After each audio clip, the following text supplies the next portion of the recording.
మీ అందరి దగ్గర XUV700 ఉందా? సో దాంట్లో ADAS ఎట్లా డిసేబుల్ చేయాలో మీకు తెలీదా?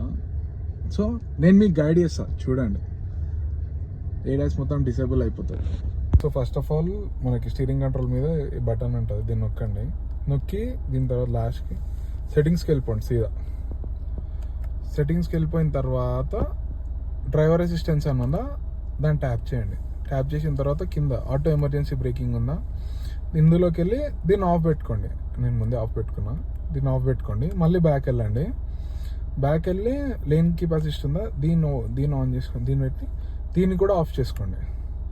ఇలా చేసుకుంటే, సో మీరు ఇలా చేసుకుంటే మీ ADAS డిసేబుల్ అయిపోతుంది. ఆటో ఎమర్జెన్సీ బ్రేకింగ్ సిస్టమ్ గిట్టంగా ఎప్పుడైనా రెండు ఆఫ్ చేసుకోండి. Lane keep assist, auto emergency braking system రెండు ఆఫ్ చేసుకోండి.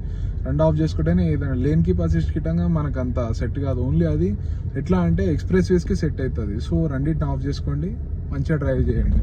అది మంచి ఫీచరే, బట్ మనకి అంత సెట్ కాదు మన రోడ్స్కి, మన దానికి. Thank you. మీకు ఇలాంటి కంటెంట్ కావాలని అంటే please like, share and subscribe. అట్లనే నా ఇన్స్టాగ్రామ్ ఇంకా నా యూట్యూబ్ని ఫాలో అయిపోండి మామ. డైలీ బ్లాగ్ చేస్తా, అట్లనే ఇట్లా కార్ రివ్యూస్ చేయడం ఇస్తాను. Thank you.